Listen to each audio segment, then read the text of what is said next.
As Trump weighs a new round of strikes, is Mujtaba Khamenei now throwing his full support behind Iran's deadliest proxy, Hezbollah, signaling that any US or Israeli move will be met on Lebanon's front too? While Israel continues hammering targets across South Lebanon, is Iran deliberately repeating and amplifying its support for Hezbollah, trying to show the group it won't be left alone under fire? By sending proposals through Pakistani mediators, is Tehran now trying to force Lebanon's battlefield into the fine print of any Iran-Israel deal, instead of letting Beirut negotiate on its own? And when Iran tells Hezbollah we will never leave you, right in the middle of heavy strikes, is that a simple reassurance, or a pledge that Lebanon will remain part of Iran's war map to the very end? On May 23, Hezbollah announced that Iran's latest war proposal explicitly included a ceasefire for Lebanon, not just for Gaza or direct Iran-Israel fronts. The group said Iranian Foreign Minister Abbas Araghchi had sent a message to Hezbollah's acting leader, Naim Qassem, outlining Tehran's position. According to Hezbollah, that message contained a clear promise that Iran would never abandon the Lebanese movement, even under intense regional pressure.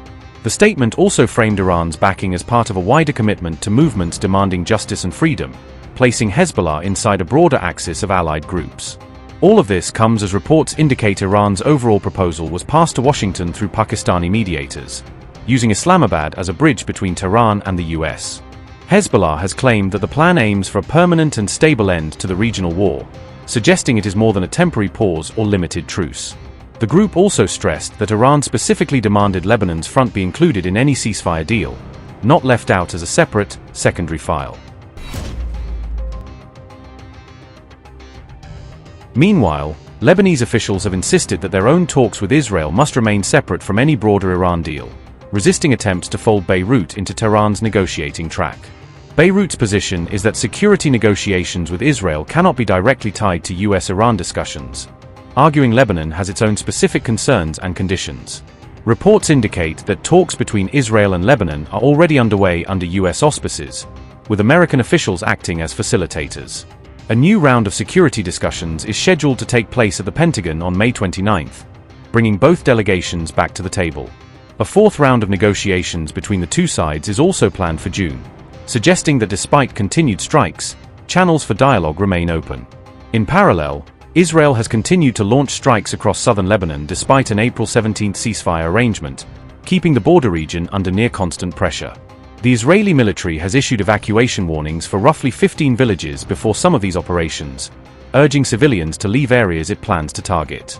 Lebanon's national news agency has reported multiple airstrikes across various southern districts, documenting the ongoing intensity of the bombardment. Lebanon's own armed forces have said that at least one of the strikes hit an army barracks in the city of Nabatieh, showing that national military sites, not just Hezbollah positions, are being affected. Iran is reportedly prepared to unleash a surprise wave of missile and drone strikes if provoked again by the United States or Israel. Israel's top defense officials have now allegedly warned that a preemptive Iranian strike may already be under serious consideration in Tehran. According to Jerusalem Post, both Israel and America's Gulf allies could bear the heaviest impact of any sudden Iranian assault. The warning regarding Iran's alleged plans was reportedly issued jointly by Israeli Defense Minister Katz and senior IDF commanders. Reports suggest Tehran may choose to strike first if diplomatic efforts with Washington and Israel ultimately collapse.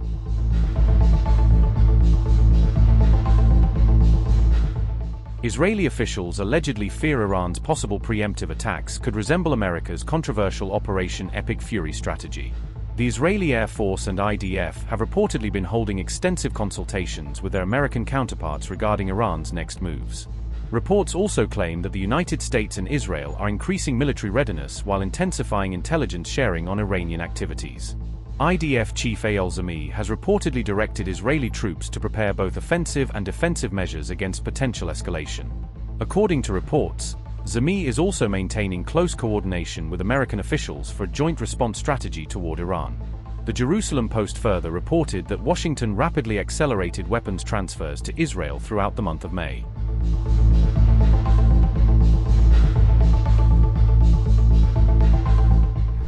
Iran has transformed decades of economic sanctions into a sustained missile development effort, resulting in a diverse range of anti-ship capabilities across its naval forces. Lessons drawn from the Iran-Iraq War pushed Tehran to pursue greater self-sufficiency in developing naval strike systems and reducing reliance on external suppliers. Past incidents, including damage to vessels such as the USS Samuel B. Roberts, FFG-58, demonstrated that even limited capabilities could affect advanced naval platforms. Over time, Iran has incorporated these experiences into its evolving approach toward maritime strategy involving the United States and Israel. Today, Iran operates a multi-layered network combining cruise missiles, ballistic systems, and coordinated swarm-based tactics to enhance its naval deterrence posture. Its naval defense structure is supported by a three-tier cruise missile framework designed to enable saturation-style strikes against multiple maritime targets. Short-range, NOSA swarm strikes. NOSA delivers close-range naval strikes with a 35 km reach, built for intense, fast-paced engagements in tight waters. Deployed on fast attack boats and helicopters, NOSA enables rapid response strikes across multiple naval platforms. Its compact 350 kg solid fuel design ensures quick launch capability during high-tempo combat situations.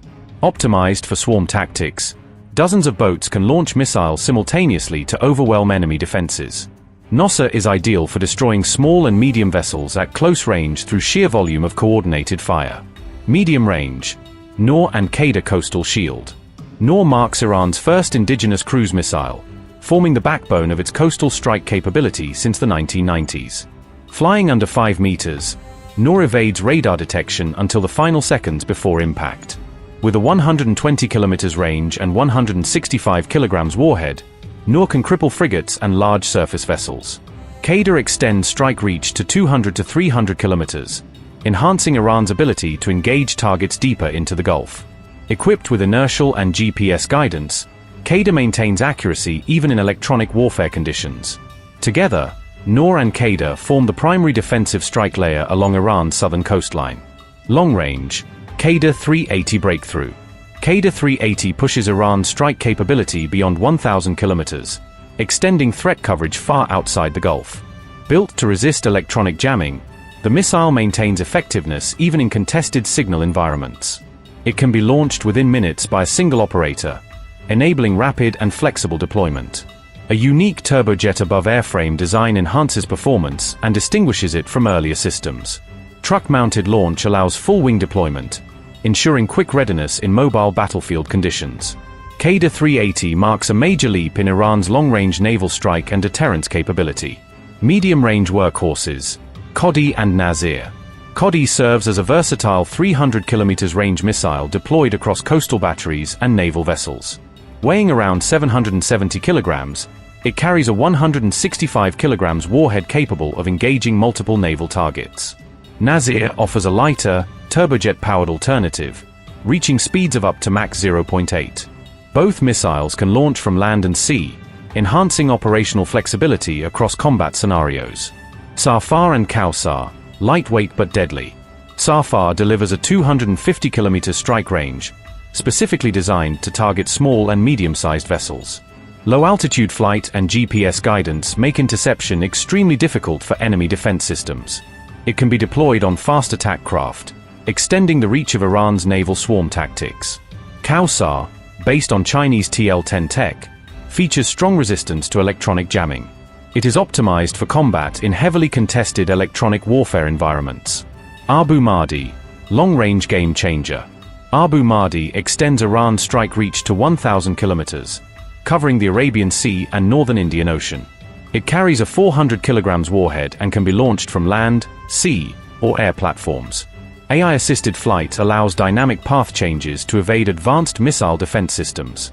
Flying at ultra-low altitude, it avoids radar detection while resisting electronic interference. Iran is considered among a limited number of countries that have developed operational anti-ship ballistic missile capabilities. These ballistic systems follow high-speed trajectories, which can reduce reaction time for defensive systems and complicate interception efforts. Khalij Fars, anti-ship ballistic pioneer. Khalij Fars is Iran's first anti-ship ballistic missile, derived from the Fateh 110 platform. With a 300 km range and Mach 3 to 4 speed, it delivers devastating kinetic strikes on naval targets. It successfully hits a moving 60-meter vessel in tests, proving high-precision targeting capability. The missile uses optical guidance by day and infrared tracking of ship heat signatures.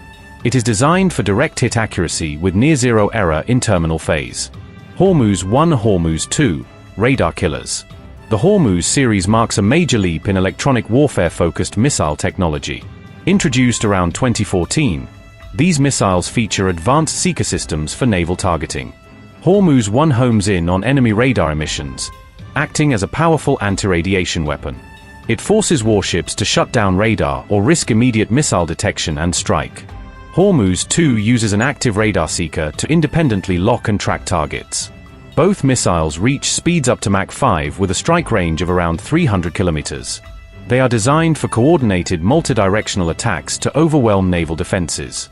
Zulfikar Baser, long-range threat. Unveiled in 2020, it evolves from the Zulfahar missile into a maritime strike platform.